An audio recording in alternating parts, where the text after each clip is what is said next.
Hello again, friends. This is Dan once again with another Bible topic. Today, this involves a Greek word, oiketerion. The New Testament was written in Greek because that was the common language of commerce used during the time of the Roman era, thanks to Alexander the Great centuries earlier. The Old Testament was in fact translated into Greek from Hebrew several hundred years before Christ was born. Hebrew was used about like Latin was used for years and years in the Catholic Church. Catholic priests were the only ones that spoke Latin, not the common people. In Israel, the common people couldn't read Hebrew, but they could read Greek and communicate that way. So 70 scholars, maybe 72, wrote a version that the common people could read, and it was called the Septuagint. And this was a Bible of Jesus' day. Now, the term oiketerion occurs only twice in the New Testament and refers to the glorified body as a dwelling place of the Spirit. We aspire to this body as Christians.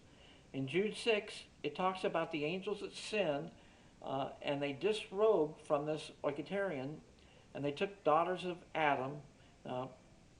Some teach that was just the daughters of Cain, but that doesn't really fit the text. It was the daughters of man, daughters of Adam. And they produced Nephilim by them. Nephilim means the fallen ones. They are the demigods, half angelic and half human giants, mentioned in Greek and Roman mythology as well as legends around the world. They are not eligible for resurrection. Jesus did not become a Nephilim. He became 100% human while remaining 100% God.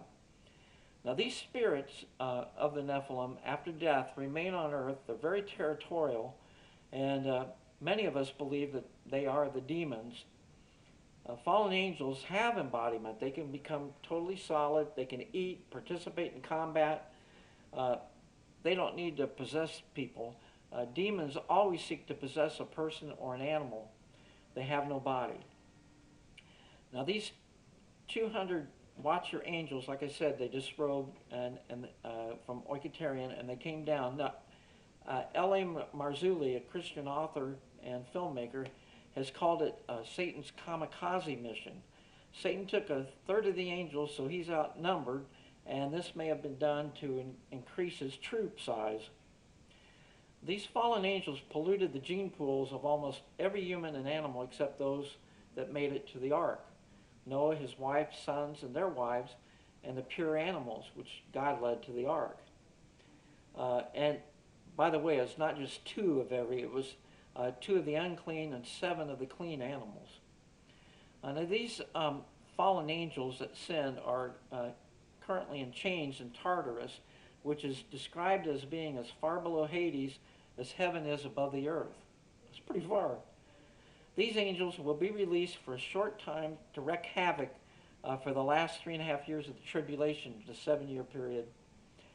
2 Corinthians 5:2 tells us that we long to be clothed with this oiketerion heavenly body when we reach heaven in the rapture or through death.